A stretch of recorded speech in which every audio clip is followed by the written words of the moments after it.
I thought my life was over when my ex-wife left me with nothing. For years I struggled in silence while she built a fortune worth $40 million and raised our son to believe I was a failure. At her funeral, my son mocked me in front of everyone, certain that he alone would inherit her empire. But when the lawyer began to read her will, one shocking sentence changed everything. What she left behind revealed secrets, regrets, and a truth that neither of us expected. Before we begin, please make sure to like this video, subscribe to the channel, and leave a comment with your thoughts. Now let me take you back to the moment when everything began to unravel.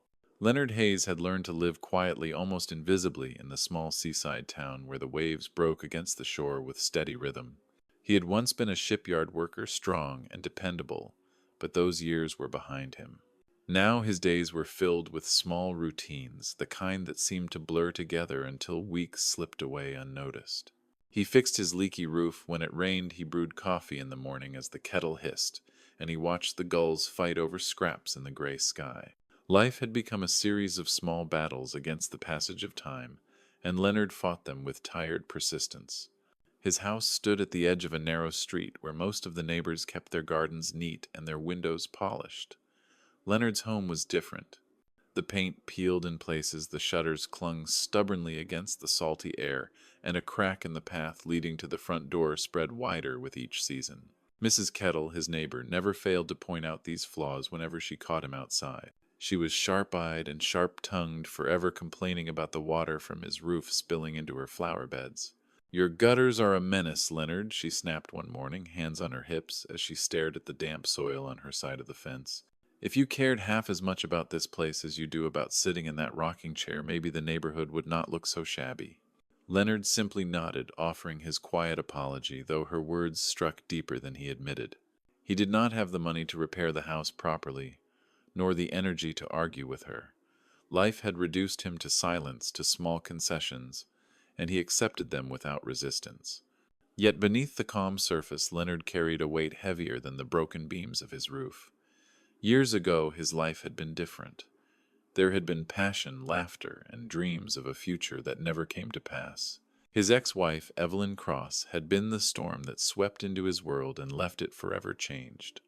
He had not spoken her name aloud in years, but he carried her shadow everywhere. She had been brilliant, fiery, and unstoppable, building a fortune that stretched into the tens of millions while he faded into obscurity. Their divorce had left him with nothing but memories that refused to die. On a rainy morning when the sky was low and gray, the phone rang. Leonard almost ignored it. Few people called him anymore, and those who did rarely brought news worth hearing. But something in the sharp persistence of the ringing made him pick up. Mr. Hayes, a steady female voice, spoke crisp and professional. "My name is Amelia Grant. I am calling from the law firm of Grant and Keller in Manhattan." Leonard frowned. Manhattan. It had been decades since he had set foot in the city. His life was here in this forgotten town by the sea, not in glittering towers of steel and glass. "Yes," he said slowly. "This is Leonard Hayes." There was a pause, followed by words that seemed to still the room around him. "I am afraid I am calling with difficult news. Evelyn Cross has passed away." Leonard's breath caught in his chest. He sat down heavily in his chair, the old wood groaning under his weight. For a moment he could not speak. Evelyn. His Evelyn. The woman he had loved and lost. The woman who had once been his entire world. How he whispered, though, he was not sure he wanted the answer. "A sudden illness," Amelia replied with practiced gentleness. She fought as she always did, but in the end it was swift. Leonard closed his eyes, memories flooding back unbidden. He saw Evelyn as she had been in her youth, standing in a smoky jazz club, her voice carrying above the din, as she silenced a man twice her size with nothing but her wit. He remembered her laugh, bright and unstoppable, the way she had walked into every room as though she owned it. She had been fire, and he had been drawn to her warmth until it burned him. "There is more," Amelia continued, breaking through his thoughts. "You have been named in her will. Your presence is required in Manhattan for the reading." The words struck him harder than the news of her death. Named in her will. He had not spoken to her in 20 years. She had moved on, built empires, raised their son Marcus into her image, while Leonard had retreated into silence. Why would she include him in her final arrangements? "I think there must be some mistake," Leonard said quietly. "We were divorced. She built her life without me. There is no reason, there is no mistake, Mr. Hayes, Amelia said firmly. I urge you to come. It is important. The line went silent after he agreed, and Leonard sat staring at the faded wallpaper in his living room. The sea roared faintly in the distance, but he hardly heard it. Evelyn was gone, and yet somehow she was calling him back into her world one last time. That night Leonard found sleep impossible. He lay awake as the rain tapped against the windows, his mind drifting through the years he had tried so hard to bury.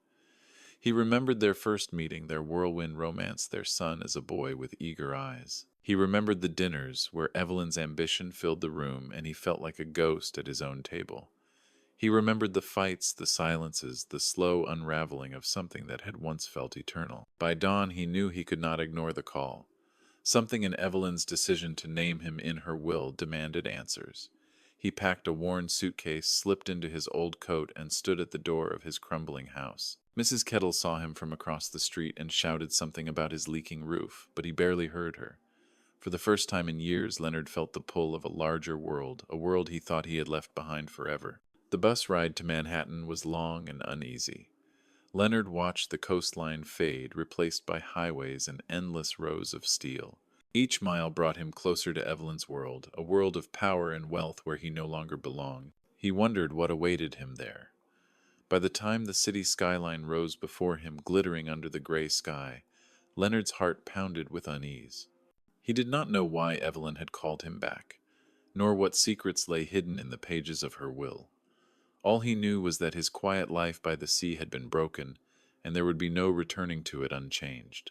And as the bus pulled into the heart of Manhattan, Leonard realized that he was not only walking into Evelyn's funeral, but into the storm she had left behind.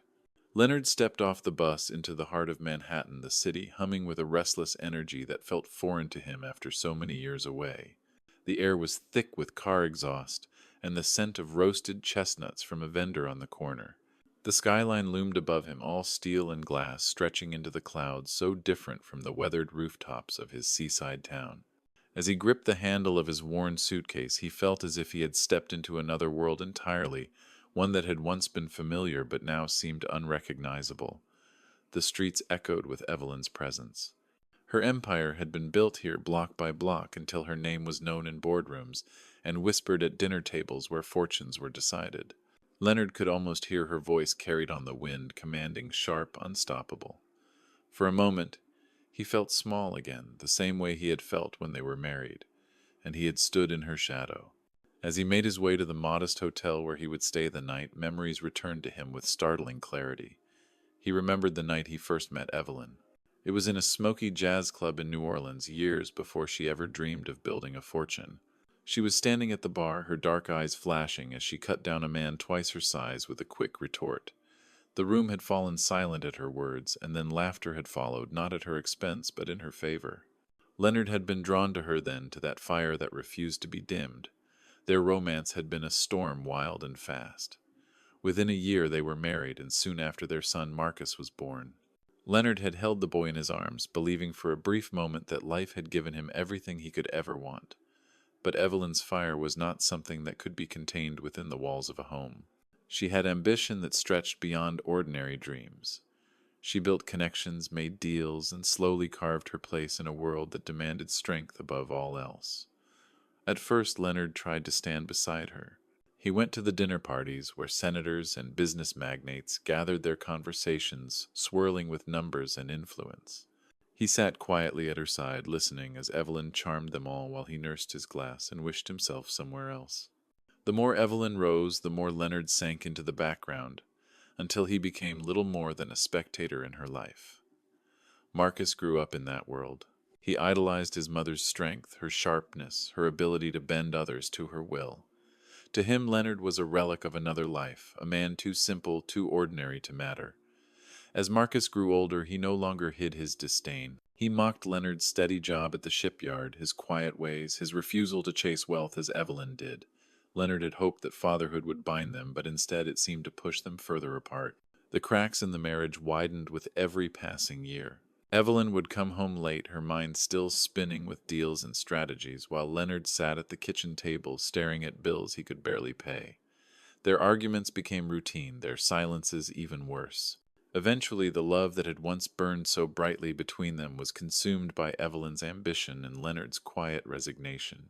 The divorce came not with shouting, but with a tired acknowledgement that they no longer belonged in the same world. Evelyn left with Marcus at her side, and an empire yet to be built, while Leonard was left with nothing but the echo of what might have been. Now, as Leonard walked the busy streets of Manhattan, those memories pressed against him like a weight he could not shake. He passed a towering building with Evelyn's name etched in gold across its facade. He stopped staring up at it and felt a pang of both pride and sorrow. She had done it. She had built everything she had promised to build. And yet he wondered if she had been happy in the end. That night in his hotel room, Leonard lay awake, staring at the ceiling. The neon glow of the city bled through the curtains, painting the walls in restless light. He thought of Marcus now, a man in his late 30s, no doubt, as polished and ruthless as his mother. Leonard doubted their reunion would be warm. He imagined Marcus standing at the head of the funeral, looking down on him with the same contempt he had carried since boyhood. The thought filled Leonard with unease, but beneath it all there was something else. Curiosity. Why had Evelyn called him back into her world after all these years? Why had she named him in her will, when she had every reason to forget him? He rose from the bed and stood by the window looking out over the city that Evelyn had conquered. The question haunted him, refusing to let him rest. The lawyer's voice echoed in his memory. Your presence is required. It is important. Leonard felt it in his bones. This was not just about an inheritance. Evelyn had left him something more than money or property. She had left him a mystery, one that could change everything he thought he knew about her, about Marcus, and about himself. By the time the morning came, he was ready. He dressed carefully, smoothing his jacket, though it was worn and out of fashion, and he prepared himself to walk into the cathedral where Evelyn's funeral would take place. He knew the room would be filled with powerful men and women, all of them dressed in black, all of them ready to celebrate the legacy of the woman who had outpaced them all. But he also knew Marcus would be there. His son, the boy who had once looked at him with scorn, the man who now stood at the center of Evelyn's empire. Their paths were destined to collide once more, and Leonard could only wonder what awaited him when they did. As he left the hotel and stepped into the flow of the city streets, Leonard felt the weight of the past pressing down on him. Every step carried him closer to a reckoning he had avoided for decades. The funeral of Evelyn Cross would not simply be a farewell. It would be the beginning of something larger, something that would test him in ways he could not yet imagine. And as the cathedral's spire rose into view at the end of the street, Leonard realized that the ghosts of the past were not finished with him yet. The morning of Evelyn's funeral dawned cold and gray, the city cloaked in a veil of mist that softened the edges of the towering skyscrapers. Leonard stood at the entrance of the cathedral, his hand resting on the heavy wooden door, as if the act of pushing it open might change everything. The building rose above him like a fortress of stone, its spires cutting into the clouds, its stained glass windows glowing faintly even under the dim sky. Inside, the murmur of voices carried low and reverent the sound of hundreds of mourners gathered to honor the woman who had commanded attention wherever she went. Evelyn Cross had been larger than life, and her funeral was nothing less than a spectacle fit for a queen. Black limousines lined the street, their polished surfaces gleaming. Photographers hovered at the edges, snapping pictures of senators, tycoons, and celebrities as they stepped into the cathedral in solemn attire. Leonard felt small in comparison. His jacket was clean but outdated, his shoes polished, though their leather was worn thin. He drew a deep breath and stepped inside, instantly swallowed by the grandeur. The cathedral's ceiling soared high above a canopy of carved stone and arches that seemed to stretch endlessly upward. Candles flickered at the altar, their light reflecting off gold trim and marble columns. Every pew was filled with faces that had shaped the world in one way or another. Men with power in their handshakes, women with influence in their smiles. They spoke in hushed tones, their words curling through the air like smoke. Leonard moved quietly along the side aisle, aware of the glances that followed him. A few whispered, their voices sharp with curiosity. That's her ex-husband. I thought he disappeared years ago. Why would she have him here? The words pricked at Leonard's skin, but he kept his head down. He had expected this. In a world like Evelyn's, appearances mattered, and Leonard had never looked the part. At the front of the cathedral, a black casket rested upon a platform draped in silk. White lilies spilled across it, their fragrance heavy in the air. A massive portrait of Evelyn stood beside the casket, larger than life, capturing her in the prime of her success. Her eyes seemed to follow Leonard even from the canvas sharp, and knowing as if daring him to face her once more. He took a seat near the back, folding his hands in his lap. For a moment he allowed himself to simply look at her portrait to remember the woman behind the empire. To the crowd she was a legend, but to him she had once been the girl who laughed at his clumsy jokes, who danced barefoot on the porch in the summer heat. The memories twisted inside him, part grief, part longing, part regret. The service began with solemn music that filled the cathedral, echoing through the arches. One by one speakers rose to honor Evelyn. A senator praised her as a visionary who had transformed industries. A rival magnate called her the fiercest opponent he had ever faced. Each speech painted her as larger than life, untouchable, unstoppable, a woman of steel and brilliance. Leonard listened quietly, but their words felt distant. To them, Evelyn had been a force of nature. To him, she had been human, flawed, and magnificent, someone who had burned too brightly to be contained. It was during one of these speeches that Leonard felt a presence before him. He looked up and saw Marcus. His son stood tall, dressed in a tailored black suit that fit him like armor. His hair was slicked back, his expression polished, and cold, the very image of Evelyn in her prime.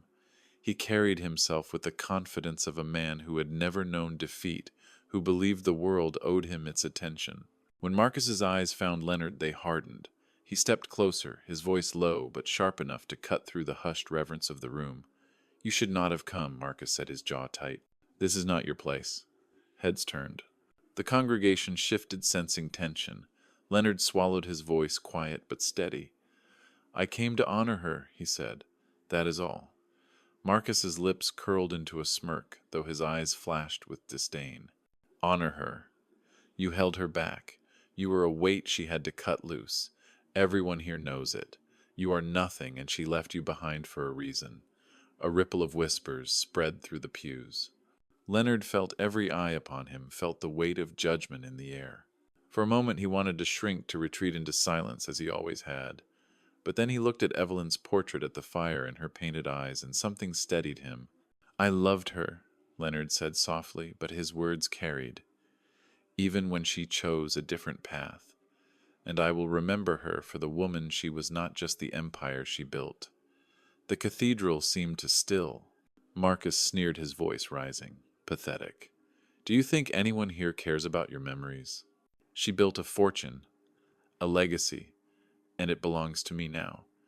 The sharpness of his tone drew gasps from some in the crowd. Leonard lowered his gaze, refusing to fight further. He had not come for conflict, but the wound Marcus had carved stung deep. The service moved on, though the moment lingered. Leonard sat quietly, his thoughts heavy. Marcus was everything Evelyn had wanted him to be, powerful, confident, ruthless. Yet in his eyes Leonard saw something else too, a desperation, a need to prove himself, as if his mother's death had left him standing on unsteady ground. When the music swelled for the final hymn, Leonard rose with the rest of the mourners. He followed them outside as the casket was carried toward the waiting hearse, the sound of bells tolling through the misty air. Cameras flashed as dignitaries filed out, their faces solemn. Marcus stood at the steps, speaking with reporters, his voice commanding his grief hidden behind a mask of control. Leonard lingered at the edge of the crowd unnoticed until a hand touched his arm. He turned to see Amelia Grant, the lawyer who had called him days earlier. She was poised, her black coat elegant, her expression unreadable. "Mr. Hayes," she said quietly, "the will is to be read this afternoon. Both you and Mr. Cross are required to attend." Leonard felt his chest tighten. The whispers, the humiliation, Marcus's fury, all of it would pale compared to what awaited them behind closed doors. Amelia's eyes met his, steady and serious. "There are things you need to hear, things she left for you." Leonard glanced once more at the cathedral, at the place where he had faced his son's scorn and Evelyn's ghost. Then he looked toward Amelia, toward the unknown that awaited in her office high above the city streets. And in that moment he realized the funeral had not been the end. It had only been the beginning. The law office of Grant and Keller sat high above the city, its windows stretching from floor to ceiling, giving a sweeping view of Manhattan's steel canyons. Leonard had never been in a place like it.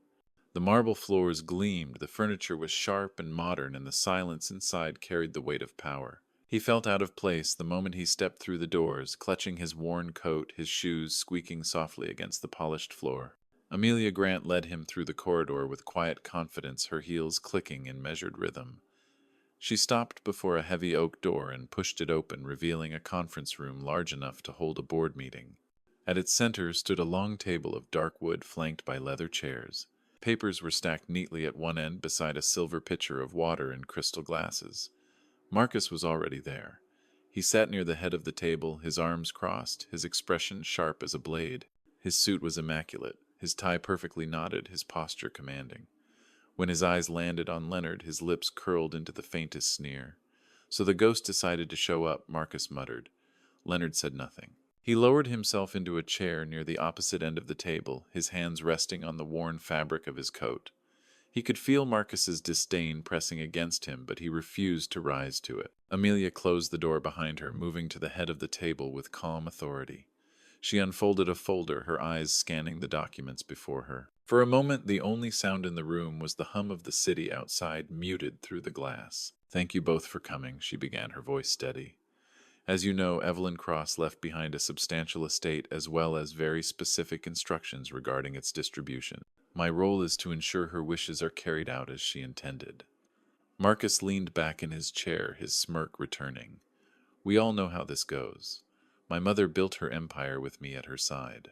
I was her partner, her heir, her only real family. This is a formality."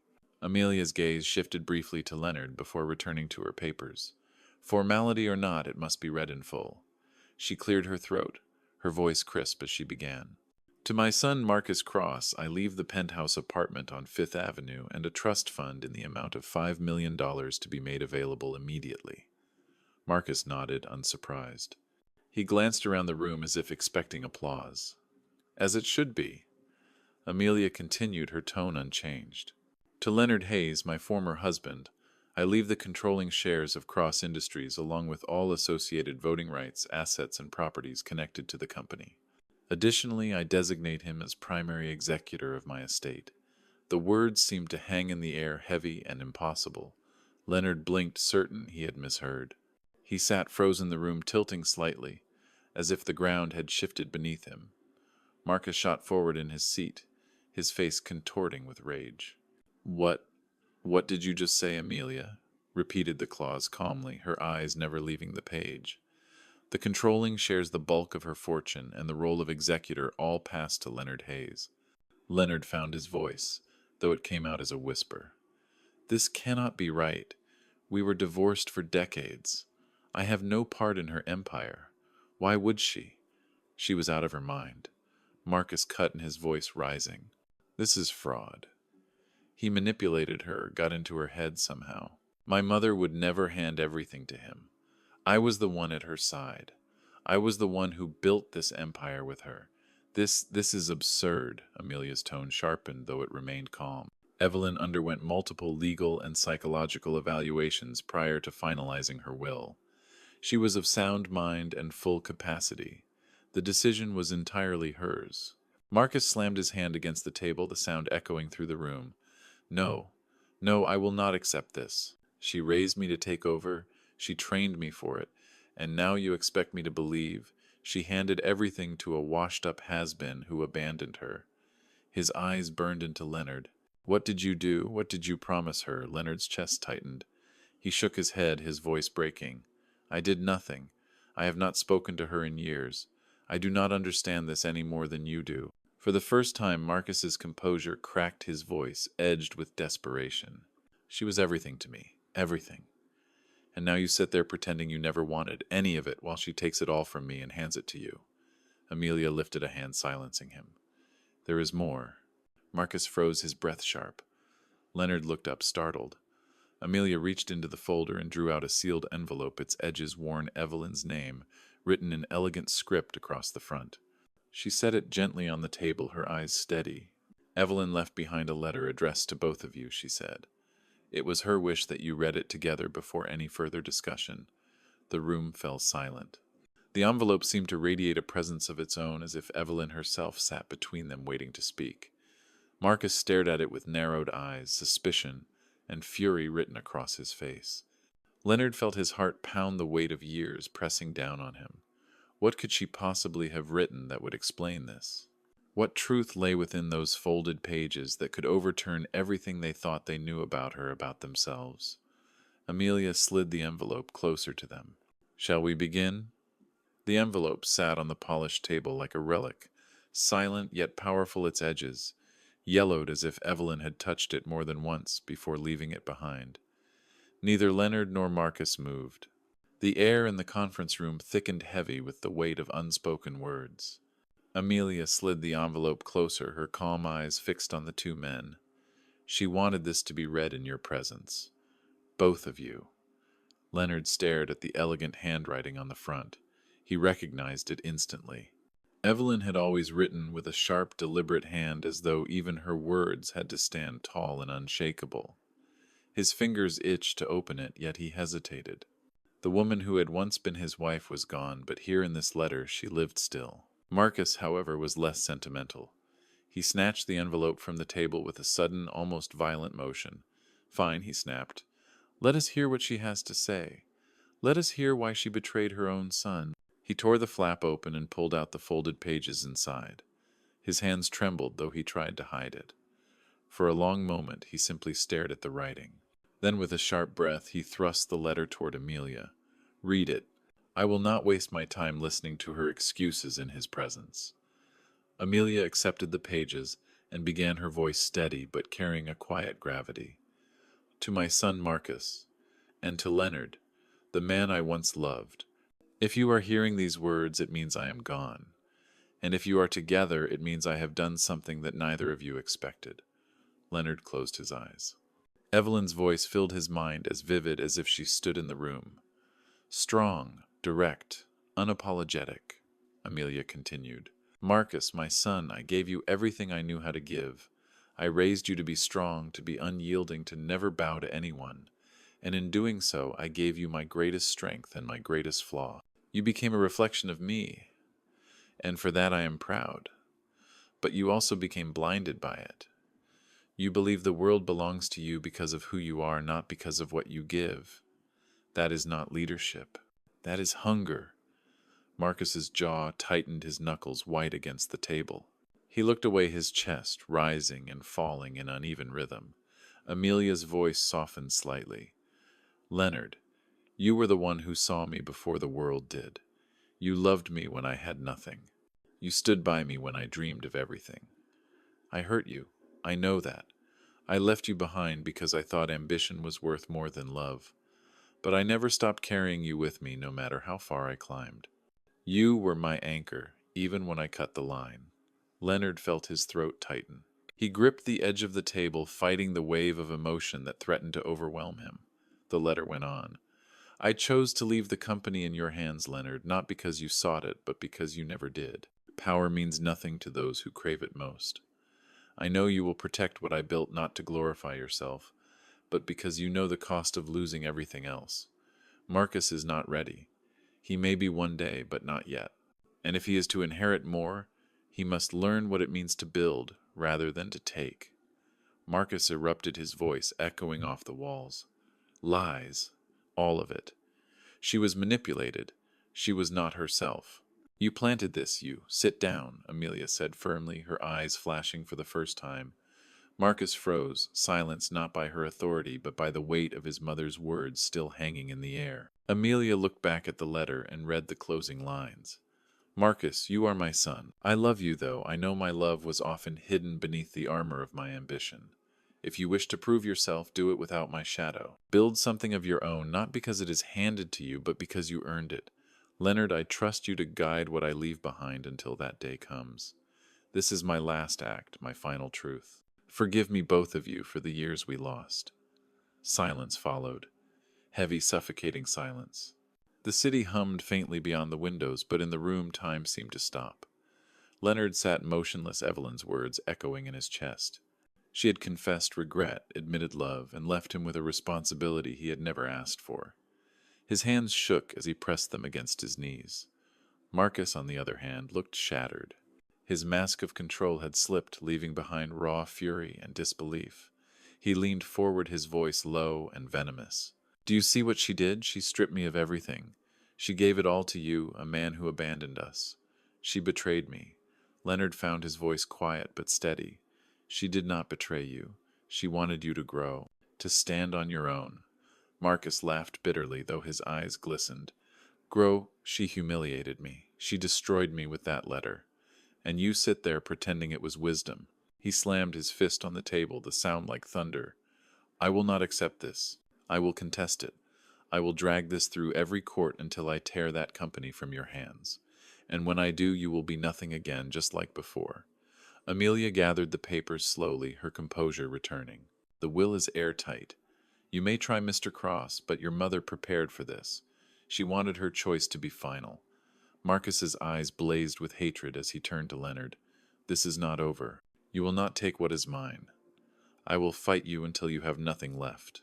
Leonard met his gaze, the old pain of their broken bond mixing with the quiet strength Evelyn had left him. For the first time, he did not flinch under Marcus's contempt. "This was not about taking," Leonard said softly. "It was about trust, something you may not yet understand." Marcus pushed back from the table violently, his chair scraping across the floor. He stormed toward the door, his words lingering like a curse. "You will regret ever stepping back into this world." The door slammed behind him, leaving Leonard alone with Amelia, and the echo of Evelyn's voice still whispering in his heart. And in that silence, Leonard knew the letter had not ended anything. It had begun a war. The room still vibrated with the force of Marcus's anger long after the door slammed shut. Leonard sat frozen in his chair, his hands pressed against the table, as if holding himself steady against an unseen storm.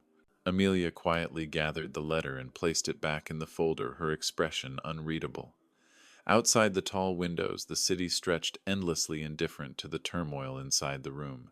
Leonard finally broke the silence. She wanted peace. "Even at the end, that is what she wanted. Yet all I feel is war." Amelia studied him for a moment before speaking. Evelyn knew her choices would not be easy, but she trusted you. That, more than anything, was her final statement. Leonard leaned back in his chair, staring at the ceiling. Trust, a word he had not heard from Evelyn in decades. It pressed heavily against him, not as a gift, but as a burden. The sound of hurried footsteps outside the door broke his thoughts. The door flew open and Marcus strode back inside, his face a mask of fury and desperation.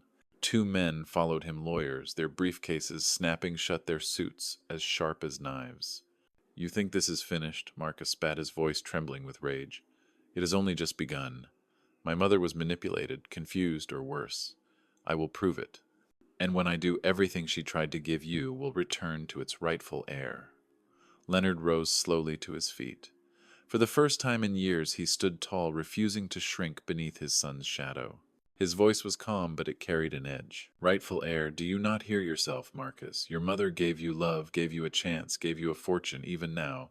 But you see only betrayal because you cannot accept that she saw something you do not. Responsibility. Restraint." Marcus laughed bitterly, though his eyes burned. "Spare me your lectures. You abandoned us. You walked away when life got hard, and now you want to stand here pretending to be a man of wisdom. You are nothing more than the failure she always said you were." Leonard flinched at the words, but this time he did not retreat. He stepped closer, his gaze steady on Marcus. "You may call me a failure, but I was never afraid of love. I never needed power to define me. That is the difference between us. And that is why she trusted me, not you." Marcus's jaw clenched, his body tense, as though he might strike. The two lawyers behind him shifted uneasily, caught between loyalty and fear of the spectacle unfolding. Amelia remained, seated, her eyes locked on Marcus, her silence like a steady warning. The room vibrated with unspoken tension, until Marcus finally broke it with a sharp, bitter laugh. "You think you have won. You think this makes you strong. But you are holding something you cannot control. That company will eat you alive, and when it does, I will be there to claim what should have been mine all along." Leonard felt the weight of the words sink into him. He knew Marcus might be right. He knew nothing about running a corporation, about navigating the ruthless world Evelyn had conquered. Yet Evelyn had trusted him, and for the first time Leonard felt a flicker of strength inside himself, not born of ambition but of duty. "I do not want to win," Leonard said quietly. "I want to honor her. If that makes me weak in your eyes, so be it. But she believed in me, and I will not betray that." Marcus's eyes narrowed. For a moment beneath the rage something else flashed, pain, perhaps even grief. But it vanished, quickly buried under his fury. He turned sharply, motioning for his lawyers to follow. "This is not over," he said, his voice low and dangerous. "You may think her words carry weight, but I will tear them apart piece by piece until nothing remains." He stormed out again, the door slamming shut like a gavel. Silence returned, heavy and suffocating. Leonard lowered himself back into his chair, his shoulders slumped, exhaustion pressing against him. Amelia set the folder aside and studied him. "You know he will fight," she said softly. Leonard nodded. "Yes, and I fear he will never stop." Amelia's voice gentled. "Then you must be prepared. Evelyn gave you this not as a reward but as a test. She believed you could carry it even when it seems impossible." Leonard closed his eyes, Evelyn's words echoing in his mind. "You never wanted it. That is why I trust you." He wondered if she had been right, or if Marcus's prediction would come true, that the empire she built would consume him, leaving nothing behind. He rose at last, the city glowing behind him as the afternoon light shifted into dusk. For the first time since the phone call, he felt the full weight of what had been placed upon him. It was more than money, more than power. It was legacy. It was love and regret woven together into a crown too heavy for his head. As he turned toward the window, he imagined Evelyn standing there, her eyes fierce, her smile sharp. He imagined Marcus broken, yet burning, determined to destroy him. And he imagined himself caught between them, the last thread binding a fractured family. He whispered to the empty room, "What have you done, Evelyn?" And though no answer came, Leonard knew the true battle had only just begun. Leonard left the law office as the sky deepened into dusk, the city glowing with restless light. Neon signs flickered to life, taxis honked impatiently, and crowds surged through the streets with relentless energy. He moved slowly among them, his worn coat brushing against the sleek suits and polished heels of people who belonged here in ways he never had. Yet tonight, for the first time, he was not merely an outsider passing through. He was a man carrying the weight of Evelyn Cross's empire on his shoulders. The thought was almost absurd. A shipyard worker, long retired, a man who had lived quietly at the edge of the sea, now held the reins of a corporation worth millions. Evelyn had built Cross Industries into something vast and unshakable. And now she had left it to him, a man who did not know the first thing about high finance or boardrooms. Back in his hotel room, Leonard sat by the window staring out at the city. Evelyn's letter replayed in his mind, her voice echoing with equal parts regret and conviction. "You never wanted it. That is why I trust you." He wanted to believe her, but doubt gnawed at him. Perhaps Marcus was right. Perhaps he would ruin everything. The night stretched long, filled with restless thoughts. He pictured Marcus's face, twisted with rage and grief, his words like knives. "You will destroy everything she built." The image haunted Leonard because beneath the fury he had seen something else in Marcus. Hurt, fear. A boy who had been raised to carry a torch too heavy for his hands, who now found himself empty and betrayed. Morning came with a pale light that spilled through the curtains. Leonard dressed with care, though his clothes remained plain and worn. He had an appointment to meet the board of directors, men and women who had worked beside Evelyn for years, and now looked to him with questions in their eyes. The meeting was held in the towering headquarters of Cross Industries. The lobby was vast marble gleaming beneath crystal chandeliers, Evelyn's portrait hanging above the reception desk. She looked down with that same fierce expression, as though daring anyone to challenge her legacy. Leonard paused, staring up at her, and whispered, "I hope I do not fail you." In the boardroom, the directors sat in a circle of leather chairs, their expressions wary. Some looked curious, others skeptical, a few openly doubtful. They knew who Leonard was, of course. They knew of the ex-husband who had once walked away from Evelyn's world. Now he had returned, carrying her empire in his hands. The chairman cleared his throat. "Mr. Hayes, we respect the wishes of our late founder, but with respect, What experience do you have in managing a corporation of this scale? Leonard hesitated, the truth heavy on his tongue. None. He had no experience. He was a man of labor, not ledgers of salt air and heavy tools, not skyscrapers and contracts. Yet Evelyn had trusted him, and so he stood a little straighter. I have no experience in boardrooms, Leonard admitted. But I know what it means to build something with your hands, to give everything you have to make it stand. Evelyn trusted me not because I sought power, but because I did not. I cannot pretend to be her. No one can. But I will honor what she built, and I will do it not for myself, but for her and for every person who worked alongside her. The room was silent. Some exchanged glances, skeptical still, but others softened, perhaps remembering Evelyn's brilliance and wondering if she had seen something in Leonard they could not.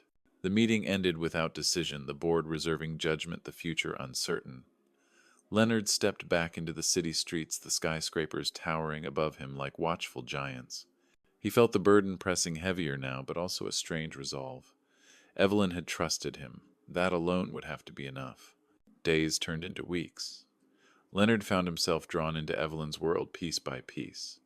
Papers to sign, decisions to consider, endless streams of questions that demanded answers. He was overwhelmed, yet he endured, relying on advice from Amelia, who guided him with steady patience. But Marcus was never far. Rumors spread of lawsuits being drafted, challenges prepared. Leonard heard whispers of Marcus rallying allies, promising to tear down his father's claim and seize what was rightfully his. The storm Evelyn had warned of was gathering, and Leonard stood at its center. One evening Leonard returned to the headquarters after a long day to find Marcus waiting in the lobby. He stood tall, dressed in black, his expression sharp as ever. The two men locked eyes, the silence between them heavy. "You will not hold it," Marcus said quietly. "You will stumble, and when you do, I will be there." Leonard studied his son, the boy he had once cradled, now hardened into a man of steel and fury. He stepped closer, his voice low. "Evelyn gave you everything she knew how to give Marcus, but she wanted you to learn what she never did. Humility, patience. If you cannot see that, then no fortune in the world will ever satisfy you." Marcus's eyes flashed, but for a moment his mask slipped. Behind the anger, Leonard glimpsed the boy he had lost, yearning still for something beyond power. Then the mask returned, and Marcus turned away, disappearing into the night. Leonard stood alone in the vast lobby, Evelyn's portrait watching from above. He felt the empire pressing down on him, immense and unrelenting. Yet in that moment he understood. The fortune was not a prize. It was a test. Not of his ability to command wealth, but of his ability to carry love, regret, and responsibility together without breaking. As he left the building and stepped into the cool night, Leonard whispered once more to the woman who had changed his life forever. "I will try, Evelyn. That is all I can promise. I will try." And the city stretched before him, glittering, daunting, filled with trials yet to come. This story reminds us that true strength is not found in ambition alone, but in humility, love, and the courage to carry burdens we never asked for. Wealth may pass from one hand to another, but legacy is measured not in fortunes but in the choices we make and the lives we touch. Leonard's journey shows us that sometimes the greatest trust is given not to those who want it most, but to those who never sought it at all. If you enjoyed this story, please like the video, share it with your friends, leave a comment with your thoughts, and subscribe to the channel for more powerful stories like this one. Your support helps us bring more tales to life filled with drama, mystery, and meaning.